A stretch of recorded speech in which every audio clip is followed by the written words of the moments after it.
आप सभी भाई बहनों को नमस्कार, जय श्री राम, सुप्रभात। सार्थक government job point YouTube channel आप सभी लोगों का हार्दिक स्वागत करता है।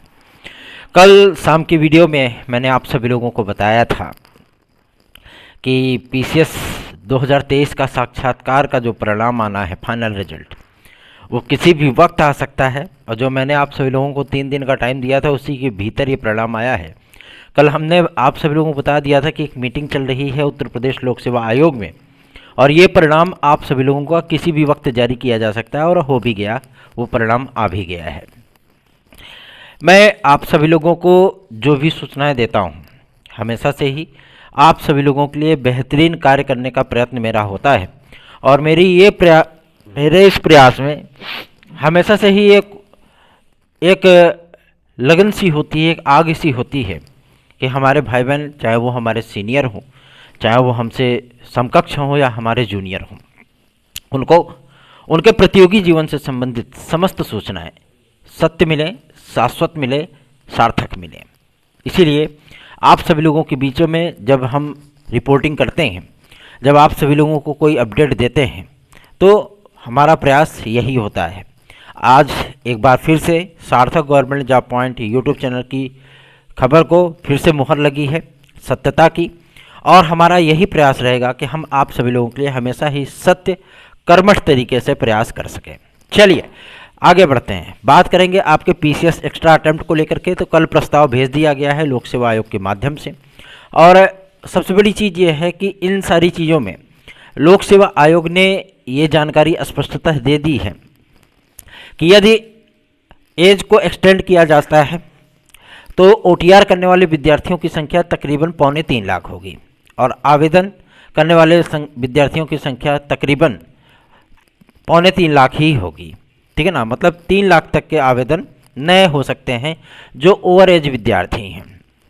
कल कैबिनेट मीटिंग नहीं हो पाई, और इसके लिए मैं आप सभी लोगों से क्षमा याचना भी करना चाहूँगा, क्योंकि कल पूरी सूचना थी कि कैबिनेट मीटिंग होगी, लेकिन कुछ व्यस्तताओं के चलते और कुछ वीवीआईपीज़ अतिथियों के सेवा सत्कार में लगे होने के कारण मुख्यमंत्री महोदय ने ये कैबिनेट मीटिंग नहीं बुलाई, और जिसकी वजह से विद्यार्थियों में थोड़ी सी निराशा भी हुई कि हमें ये चीज़ें मिल जाती। लेकिन हाँ, आप सभी लोगों को काफ़ी सारी महत्वपूर्ण अपडेट देने आया हूँ, इसलिए चैनल की इस वीडियो पे आप सभी लोग अंत तक जरूर बने रहें, और चैनल को सब्सक्राइब न किया हो तो सब्सक्राइब कर लें, वीडियो को लाइक अवश्य कर दिया करें। मैं आप सभी लोगों से कहना चाहता हूं कि कल भले ही आपकी कैबिनेट मीटिंग देखने के लिए नहीं मिली हो, लेकिन आप सभी लोगों को मैं इस बात के लिए आश्वस्त कर देना चाहता हूं कि लोक सेवा आयोग ने जो प्रस्ताव दिया है कि इतने अभ्यर्थी नए आ सकते हैं अगर एज को एक्सटेंड किया जाता है तो, ठीक है ना, अवसर दिए जाते हैं तो।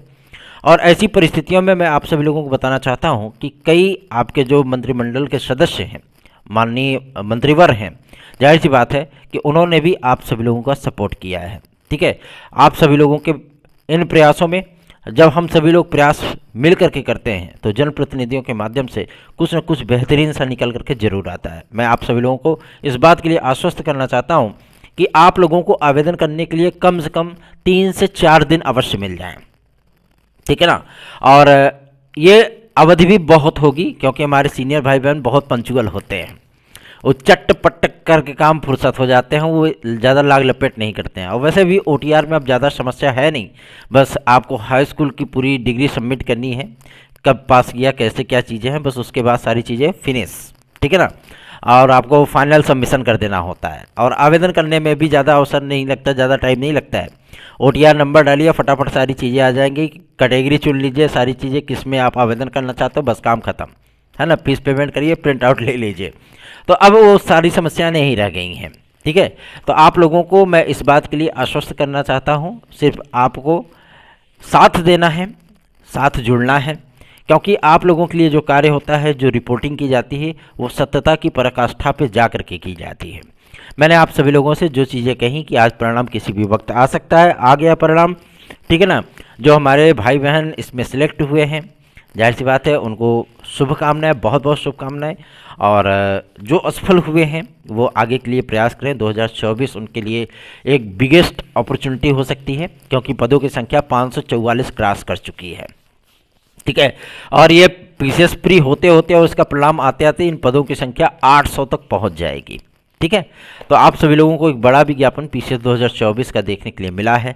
आप लोग इसको कैश करिए, और जो विद्यार्थी, जो भाई बहन हमारे सीनियर हैं, जो हमें अनुज कह कर के पुकारते हैं, मैं उनके आशीर्वाद के लिए हमेशा ही लालायित रहा हूं। आप सभी लोगों के लिए मैं पूरी तरीके से प्रयास कर रहा हूं। हर जगह से हम लोगों को अब सकारात्मक चीज़ें प्राप्त हो रही हैं, और हमें उम्मीद है कि आप सभी लोगों को भी एक बार 3 या 4 दिन के लिए आवेदन करने का अवसर अवश्य प्राप्त होगा। चलिए आगे बढ़ते हैं। अब बात करेंगे आपके शॉर्ट लिस्टेड को करने को लेकर के। शॉर्ट लिस्टेड किया जा चुका है कर्मचारियों को, मतलब अध्यक्ष और सदस्य को, और ये रिपोर्ट, ये लिस्ट भेज दी गई है मुख्यमंत्री महोदय को। कल अगर कैबिनेट मीटिंग हुई होती तो कल ही सहमति प्राप्त हो जाती कि हाँ, ये अध्यक्ष बनेंगे, ये सदस्य बनेंगे। लेकिन कल कैबिनेट मीटिंग नहीं हुई है। ये कैबिनेट मीटिंग आप सभी लोगों की बृहस्पतिवार या शनिवार को हो सकती है, ठीक है ना। अगर ऐसी चीज़ें होती हैं तो भी आपको घबराने की आवश्यकता नहीं है, क्योंकि मैंने आप सभी लोगों से हमेशा ही इस बात को कहा है कि फरवरी में आपका एग्ज़ाम शेड्यूल असिस्टेंट प्रोफेसर विज्ञापन संख्या 51 टीजीटी पीजीटी विज्ञापन संख्या 2022-1 2022-2 अर्थात टीजीटी और पीजीटी, इन दोनों का शेड्यूल आप सभी लोगों के सामने होगा। ये परीक्षाएं आप सभी लोगों को फरवरी मार्च में ही देखने के लिए मिलेंगी। इसलिए आप लोग अपनी तैयारियों को मजबूती से करिए और पूरी निष्ठा, पूरी ईमानदारी के साथ करिए, क्योंकि आपकी एक सीट सुनिश्चित होना बहुत मायने रखता है। टीजीटी आपकी वनडे फॉर्मेट पे ही हो रही है, कोई परिवर्तन नहीं हुआ है उसमें, और आपका प्रवक्ता जो है वो आपको आपको लिखित परीक्षा और साक्षात्कार, ये 2 माध्यमों से देखने के लिए मिलेगा। लेकिन जब शिक्षा सेवा चयन आयोग कार्य करेगा, मतलब वो विज्ञापन जारी करेगा, तो उसमें साक्षात्कार आप सभी लोगों को देखने के लिए पुनः भी प्राप्त होगा। ऐसा नहीं कि साक्षात्कार वहाँ से भी समाप्त कर दिया जाएगा, प्रवक्ता में साक्षात्कार रहेगा। टीजीटी आपकी वनडे फॉर्मेट पे होगी, जैसे आपकी एलटी ग्रेड होती है, ठीक है ना। तो निश्चिंत बेफिक्र होकर के चैनल को आप सभी लोग सब्सक्राइब, वीडियो को लाइक शेयर जरूर कर दिया करें। चलिए आगे बढ़ते हैं। अब बात करेंगे आपके शैक्षिक विवादों को लेकर के। शैक्षिक अर्हता क्या रहेगी, क्या चीज़ें हैं, कल की मीटिंग का सारांश क्या था, क्या डिसीजन हुआ है। मैं आप सभी लोगों को बताना चाहता हूं कि टीजीटी की जितनी भी नियमावलियों में जो विषय आते हैं, चाहे वो आपका लिटरेचर और लैंग्वेज का विवाद हो, चाहे संस्कृत की अनिवार्यता से छूट का प्रावधान हो, चाहे आप सभी लोगों के संगीत का प्रावधान हो, संगीत विषय के लिए, शारीरिक शिक्षा विषय के लिए, जीव विज्ञान विषय के लिए, ठीक है ना, साथ ही साथ आपके संस्कृत विषय के लिए और आपके कला विषय के लिए। ये ऐसे कुछ विषय हैं जिसमें अक्सर विवादों की स्थितियां होती हैं। और सबसे बड़ी चीज़ ये है कि कंप्यूटर साइंस जो एक महत्वपूर्ण सब्जेक्ट है आपके एलटी ग्रेड और जीआईसी लेक्चरर के लिए, उसकी भी योग्यता पर डिस्कस हुआ है।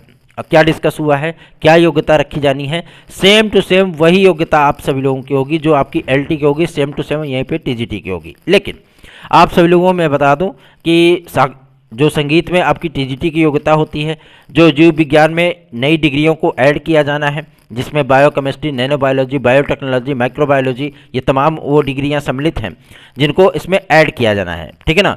और इस पर भी लेकर के मंथन हुआ है, इस पर भी लेकर के विचार हुआ है। और लोक सेवा आयोग को पूरी तरीके से, क्योंकि लोक सेवा आयोग के अधिकारी भी मौजूद थे उस मीटिंग में, तो जाहिर सी बात है कि इन सारी चीज़ों को विचार विमर्श करने के बाद फाइनल जो सबमिशन है, क्योंकि जो प्रोफेसर वगैरह आप सभी लोगों के लिए शैक्षिक अर्हताओं को तय करने के लिए कमेटी में शामिल थे, उनकी रिपोर्ट पे भी विस्तृत चर्चा हुई है। और ये डिसीजन आप सभी लोगों को मैं बताना चाहता हूँ कि हर विषय के लिए बीएड की अनिवार्यता, लेकिन कला विषय, संगीत विषय, लिटरेचर और लैंग्वेज इंग्लिश विषय, इन तमाम मुद्दों पर पूरी तरीके से सहमति बन चुकी है, ठीक है ना। और इस पर जो अंतिम सहमति है वो स्कूली शिक्षा महानिदेशक महोदय को रिपोर्ट दे दी गई है कि हमने इस योग्यता को तय किया है, इस योग्यता का चयन किया है। अब ये योग्यता स्कूली शिक्षा महानिदेशक महोदय देखेंगे। उसके बाद इस विस्तृत रिपोर्ट को माध्यमिक शिक्षा मंत्रालय को प्रेषित किया जाएगा। माध्यमिक शिक्षा मंत्रालय इस रिपोर्ट को देखने के बाद स्वीकृति देगा, सहमति देगा, मतलब काउंटर लेटर जारी किया जाएगा। उसके बाद आप सभी लोगों की एलटी ग्रेड और जीआईसी प्रवक्ता की वैकेंसी बहुत जल्दी ही जारी हो जाएगी। उम्मीद की जा रही है कि यह विज्ञापन आप सभी लोगों को फरवरी महीने में अवश्य ही देखने के लिए मिल जाए।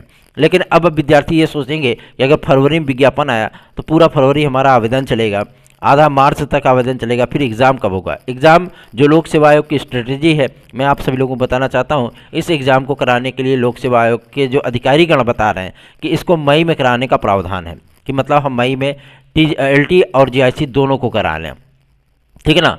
और जून तक हम एलटी फाइनल कर दें और 31 जुलाई के पहले पहले हम जीआईसी लेक्चरर फाइनल कर दें। अब देखना दिलचस्प होगा कि क्या चीज़ें स्ट्रेटजी लेकर के लोक सेवा आयोग चलता है, क्योंकि ये बातें अभी तक स्पष्ट नहीं थी कि ये विज्ञापन आखिर आएगा कहाँ से। ये विज्ञापन आप सभी लोगों का लोक सेवा आयोग से ही आ रहा है और सबसे बड़ी चीज़ यह है कि बदली हुई नियमावली के अनुरूप आ रहा है। एलटी ग्रेड की राजकीय शिक्षक सेवा नियमावली में किसी प्रकार का कोई बदलाव नहीं किया गया है, तो जाहिर सी बात है कि उससे प्रभावित होगा आपका टीजीटी। लेकिन इसमें एक प्रावधान किया जा रहा है माध्यमिक शिक्षा सेवा अधिनियम में भी, और एक प्रावधान ये है कि आपके जो कला के विद्यार्थी हैं, ठीक है ना, क्योंकि ये मौका आप सभी लोगों को केवल तदर्थ शिक्षकों की वजह से मिल रहा है। अगर जो कला के विद्यार्थी हैं जिसमें नॉन बीएड आते हैं, मतलब जिसको नॉन बीएड के माध्यम से पुकारा जाता है, जिसमें टेक्निकल, फाइन, प्राविधिक, बीएफए, ये सारी डिग्रियां आती हैं, लेकिन आईजीडी बॉम्बे आर्ट को अब बाहर कर दिया गया है, ठीक है ना। आईजीडी बॉम्बे आर्ट मतलब कोई डिग्री नहीं, बकवास डिग्री, ठीक है। अब उसको कोई स्थान नहीं मिलेगा, ना तो टीजीटी में और ना ही एलटी में, ठीक है, एकदम स्पष्ट हो गया है। लेकिन आप लोगों को ग्रेड 1 और ग्रेड 2 में डिवाइड किया गया है, ठीक। यदि ग्रेड 1 में जो योग्यता रखी जाएगी वो स्नातक प्लस बीएड रखी जाएगी, ठीक है ना। लेकिन ग्रेड 2 में क्या रखी जाएगी, 12th, और आपका इसी में दुनियादारी ये सारी चीज़ें आ जाती हैं, मतलब नॉन बीएड वाले आ जाते हैं, ठीक है। टेक्निकल, फाइन, प्राविधिक, बीएफए, ये सारे स्टूडेंट उसमें आ जाते हैं। तो अगर वहाँ पे उतनी पर्याप्त संख्या हो जाती है, मान लीजिए कि अगर वो ज़्यादा आवेदन कर देते हैं, विद्यार्थी ज़्यादा मिल जाते हैं, तो उन्हीं के बीच में कंपटीशन कराया जाएगा। मतलब अगर वो आपसे बेहतरीन परफॉर्मेंस दे पाते हैं, आपसे बेहतरीन मेरिट गेन कर पाते हैं, तो उनको एडवांटेज मिलेगा, बीएड होने के नाते उनको 5 अंकों का वेटेज भी प्राप्त होगा। अदरवाइज अगर आपकी परिस्थितियां ऐसी होती हैं कि आप उनसे बेहतरीन कर पाते हो, आप उनसे मेरिट में आगे रहते हो, तो आपका चयन होगा। ये चीज़ें सहमति बनाई गई है, क्योंकि उप सचिव माध्यमिक शिक्षा श्री नवल किशोर शर्मा जी और माध्यमिक शिक्षा सचिव आदरणीय महोदय सभी लोग मौजूद थे वहाँ पे। और सबसे बड़ी चीज़ ये है कि इन मुद्दों पर पूरी तरीके से सहमति लोक सेवा आयोग की तरफ से और आपके माध्यमिक शिक्षा विभाग की तरफ से बनी है। शिक्षा निदेशक महोदय ने भी एक स्वर से इस पर सहमति दी है। सारी रिपोर्ट प्रस्तुत करने के बाद इसको स्कूली शिक्षा महानिदेशक महोदय को रिसीव करा दिया गया है। और मज़े की बात तो ये है कि शैक्षिक अर्हता का ये विवाद आप सभी लोगों का बस 3-4 दिन का और मेहमान है, उसके बाद सब कुछ समाप्त, ठीक है ना। इसके लिए परेशान होने की आवश्यकता नहीं है। चलिए आगे बढ़ते हैं। उसके पहले यदि आप टीजीटी पीजीटी 2016-2021 के अभ्यर्थी हैं, मैं आप सभी लोगों को बता दूं कि अपर महाधिवक्ताओं की नियुक्ति के पहले पहले अगर आप हमारी याचिका में सम्मिलित होते हैं तो उसका एडवांटेज आपको 100% प्राप्त होगा। साथ ही साथ मैं आप सभी लोगों को कहना चाहता हूँ कि जो हमारे प्राथमिक शिक्षक भर्ती के भाई बहन हैं, ठीक है ना, जो इंतजार कर रहे हैं कि कब आएगी ये वैकेंसी, मैं आप सभी लोगों को बता देना चाहता हूँ, पहले टीईटी, उसके बाद आप सभी लोगों की वैकेंसी। लेकिन पहली वैकेंसी जो आप सभी लोगों को जूनियर लेवल पे देखने के लिए मिलेगी, मतलब भाषा शिक्षकों की देखने के लिए मिलेगी, ठीक है ना। लगभग 22,500 पद होंगे, 22,000 से 22,500 पद होंगे इसमें। और प्रमोशन के बाद आपको इतने ही पद मिलेंगे, ठीक है ना। उसके बाद ये नहीं सोचिएगा कि 41,000 मिल जाएगा, 45,000 मिल जाएगा या 55,000 मिल जाएगा, नहीं, आपको केवल 22,000-22,000 पद मिलेंगे, ठीक है ना। इससे ज़्यादा पद नहीं मिलने वाले हैं। चलिए आगे बढ़ते हैं। अब बात करेंगे आपके टीजीटी पीजीटी 2022 के लिए। टीजीटी पीजीटी 2022 का विज्ञापन आप सभी लोगों का जारी हुए लगभग 2 साल बीत रहे हैं, लेकिन अभी अब तक आपकी परीक्षा तिथियां घोषित नहीं हुई हैं। परीक्षा तिथियां तभी घोषित होंगी जब आपका शिक्षा सेवाचयन आयोग कार्य करेगा। शिक्षा सेवाचयन आयोग के गठन की प्रक्रिया को तेज कर दिया गया है। लिस्ट जो है मुख्यमंत्री महोदय को रिसीव करा दी गई है कि कौन अध्यक्ष बनने वाला है, कौन सदस्य बनने वाला है, कौन सचिव, कौन उप सचिव, कौन परीक्षा नियंत्रक बनने वाला है। इन तमाम लिस्ट को मुख्यमंत्री महोदय को प्रेषित कर दिया गया, उनको रिसीव करा दिया गया है मुख्य सचिव महोदय के माध्यम से। और सबसे बड़ी चीज़ ये है कि इस पर सहमति बहुत जल्दी ही बन जाएगी, क्योंकि मुख्यमंत्री महोदय को उन गिने चुने नामों में से चयनित सदस्यों की नियुक्तियां करनी है कि कौन सदस्य बनेगा, कौन बाहर जाएगा। और इस प्रक्रिया में आप सभी लोगों में बता दूं ज़्यादा वक्त नहीं लगने वाला है, क्योंकि इसमें महाराज जी बहुत ज़्यादा व्यस्त चल रहे हैं। बहुत जल्दी ही इस पर तुरंत निर्णय करेंगे। कैबिनेट मीटिंग हुई, सब कुछ फाइनल, काम खत्म उस समय, ठीक है ना। आपको इसमें चिंतित होने की बिल्कुल भी आवश्यकता नहीं है। निश्चिंत बेफिक्र होकर के आप लोग तैयारियां करिए। अगर आपको हमारे साथ जुड़ना है, हमारी याचिका से या हमारे नोट्स लेने हैं, तो 830 32 72 282 इस व्हाट्सएप नंबर पर आप इसे प्राप्त कर सकते हैं। चलिए आगे बढ़ते हैं। अब बात करेंगे आपके यूपी ट्रिपल एससी की। यूपी ट्रिपल एससी में सदस्यों की नियुक्तियां आप सभी लोगों की बहुत जल्दी होने चल रही हैं, क्योंकि 5 सदस्यों के नाम फाइनल कर लिए गए हैं, ठीक है ना। जो सूचना प्राप्त हो रही है सचिवालय से कि 5 सदस्यों के नाम फाइनल कर लिए गए हैं। इसकी अधिसूचना किसी भी वक्त जारी हो सकती है कि यूपी ट्रिपल एससी में सदस्यों को भेज दिया गया है। उसके बाद मैं आप सभी लोगों को कहना चाहता हूं, कुछ परिणाम आप सभी लोगों के आने वाले हैं। अभी कुछ विद्यार्थी हमसे पूछ रहे थे कि भैया एजीटीए कृषि प्राविधिक सहायक का विज्ञापन क्या आएगा अथवा नहीं आएगा। तो देखिए, परसों तक का इंतजार कर लीजिए, ठीक है ना। अगर परसों तक ये विज्ञापन नहीं आया तो 100% मैं आप सभी लोगों को बता देना चाहता हूँ, ये विज्ञापन आप सभी लोगों को 2023 पीईटी के आधार पे आएगा, क्योंकि 2023 पीईटी का परिणाम पूरी तरीके से बन करके तैयार हो चुका है और ये परिणाम आप सभी लोगों का किसी भी दिन जारी किया जा सकता है। ठीक है ना। अगर ऐसी चीज़ें होती हैं तो 2022 उसी तारीख से जो है समाप्त मान लिया जाएगा। 2022 पीईटी 2023 की मेरिट के आधार पे, मतलब उसकी पात्रता के आधार पे आप सभी लोगों को विज्ञापन आज देखने के लिए मिलने वाले हैं। आप सभी लोगों को मैं ये भी बता देना चाहता हूँ कि इसमें वीडियो और लेखपाल की भी वैकेंसी होगी, जिसमें बीपीओ की वैकेंसी अलग से होगी। ठीक है ना। ये अच्छा कार्य किया है पंचायती राज व्यवस्था ने और डिपार्टमेंट ने, और सबसे बड़ी चीज़ ये है कि इसको अलग कर दिया गया है कि ये वैकेंसी अलग से ही आएगी। जैसे अभी आप वीपीओ की वैकेंसी दे रहे हो, ठीक है ना, उसमें ओबीसी, एससी और एसटी की सीटों को और भी मर्ज किया गया है, क्योंकि जो डिपार्टमेंट भेजा है पूरी जानकारियाँ, उसके आधार पर उसमें पदों की संख्या बढ़ाई गई है। पदों की संख्या 2100 हो चुकी है। ठीक है। जो विद्यार्थी 1400-1450 पे आवेदन किए थे, वो विद्यार्थी अब 2100 पे ये पेपर देंगे। तो आप लोग बिल्कुल भी चिंतित मत होइए। आप सभी लोगों के परीक्षा के परिणाम और आप सभी लोगों के साक्षात्कार आदि के लिए ही हम लोगों ने प्रयास किया था, और सदस्य आने के बाद जो आपके रुके हुए साक्षात्कार हैं 2016 के, वो भी कंटिन्यू प्रचलित कर दिए जाएंगे। निश्चिंत रहें, बेफिक्र रहें। चैनल को अगर शेयर न किया हो तो शेयर ज़रूर किया करें, क्योंकि ये एकमात्र यूट्यूब चैनल नहीं है सभी की तरह, सिर्फ रिपोर्टिंग नहीं करता है, सिर्फ अपना जो है मतलब व्यूज़ और आप सभी लोगों के लिए केवल एंटरटेनमेंट का एक साधन नहीं है। ये चैनल आप सभी लोगों के लिए संघर्ष करने वाला चैनल है। ये चैनल आपके प्रतियोगी जीवन में उमड़ी समस्याओं को दूर करने वाला चैनल है। तो आप सभी लोगों को भी ये सोचना होगा, भाई के साथ जुड़ना होगा, भाई को अपना स्नेह और आशीर्वाद देना होगा। जैसे आप, अगर कोई आपके चरण छुए, कोई छोटा या कोई जो मतलब आपसे पदवी में छोटा, अगर आपका चरण छूता है तो ना चाहते हुए भी आपका हाथ उसके सर पे चला जाता है। ठीक है ना। सर पे नहीं गया तो पीठ पे जरूर 2 बार थपथपा देता है। क्यों? क्योंकि आपका मस्तिष्क तुरंत बोल देता है कि भैया बिल्कुल परिणाम का जो फल है, वो परिणाम का फल होता है आशीर्वाद।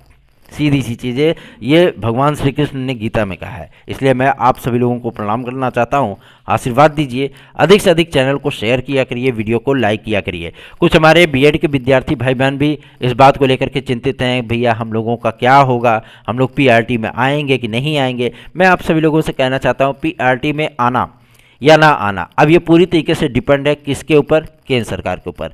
अगर आप सभी लोग एकजुट होते हैं, आप सभी लोग साथ आएंगे, तो जाहिर सी बात है हम बेहतरीन प्रयास कर पाएंगे।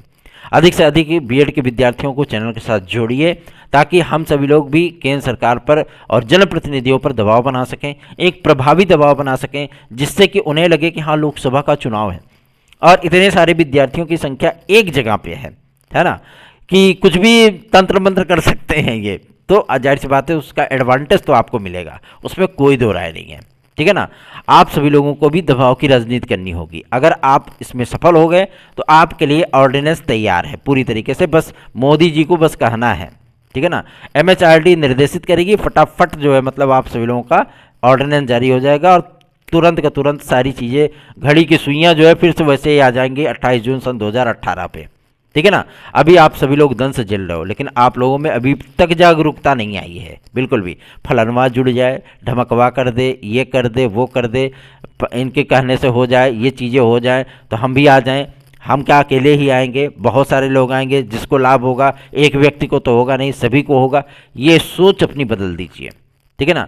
क्योंकि अगर ऐसी ही सोच महात्मा गांधी की रही होती तो जाहिर सी बात है कि वो कहते कि अरे लड़ाई लड़ेंगे तो एक ही को जो है मतलब सबको फायदा होगा, तो पता लगे कि लड़ाई नहीं करते स्वतंत्रता का संग्राम, है ना। तो दिक्कतें आज तक रहती, लेकिन उन्होंने इसका त्याग किया और उन्होंने जो है आज़ादी की लड़ाई लड़ी है। तो ये भी आप सभी लोगों के हितों की लड़ाई है और आप सभी लोगों को बढ़ चढ़ करके इसमें हिस्सा लेना होगा। अगर आप सहयोग नहीं कर सकते हैं आर्थिक रूप से, तो आप सहयोग करिए जो है नैतिक रूप से। अधिक से अधिक वीडियोस को शेयर किया करिए। पता नहीं कितना आलतू फालतू का डेटा बर्बाद कर देते होंगे मोबाइल में, जो है मतलब कमरिया लचके रे ये सब जो है मतलब देखने के लिए, है ना, और शॉर्ट वीडियोस देखने के लिए, इंस्टाग्राम दुनिया भर का चलाने के लिए। तो यही चीज़ें होती हैं। आप अपने काम की चीज़ देखिए। कम से कम आपको वो चीज़ें समझ में आनी चाहिए कि हाँ ये चैनल अगर हमें सपोर्ट कर रहा है तो हमें भी इसका सपोर्ट करना चाहिए। कड़ी ऐसे ही जुड़ती है, अदरवाइज आपकी अपनी इच्छा है, आपकी अपनी ज़िंदगी है। आप उस प्रतियोगी जीवन में कितने समृद्ध होकर के कंपटीशन करना चाहते हो, कितने डिस्टर्ब होकर के कंपटीशन करना चाहते हो, वो आप पे होगा। क्योंकि हम आपकी तरफ से तैयारी करने नहीं आएंगे, हम आपके लिए सहयोग कर सकते हैं, हम आपके लिए लड़ सकते हैं, आपके अधिकारियों की बात को उठा सकते हैं, लेकिन आपके अधिकार हैं तो आपको भी सहयोग करना ही होगा। धन्यवाद। आप सभी का दिन शुभ हो।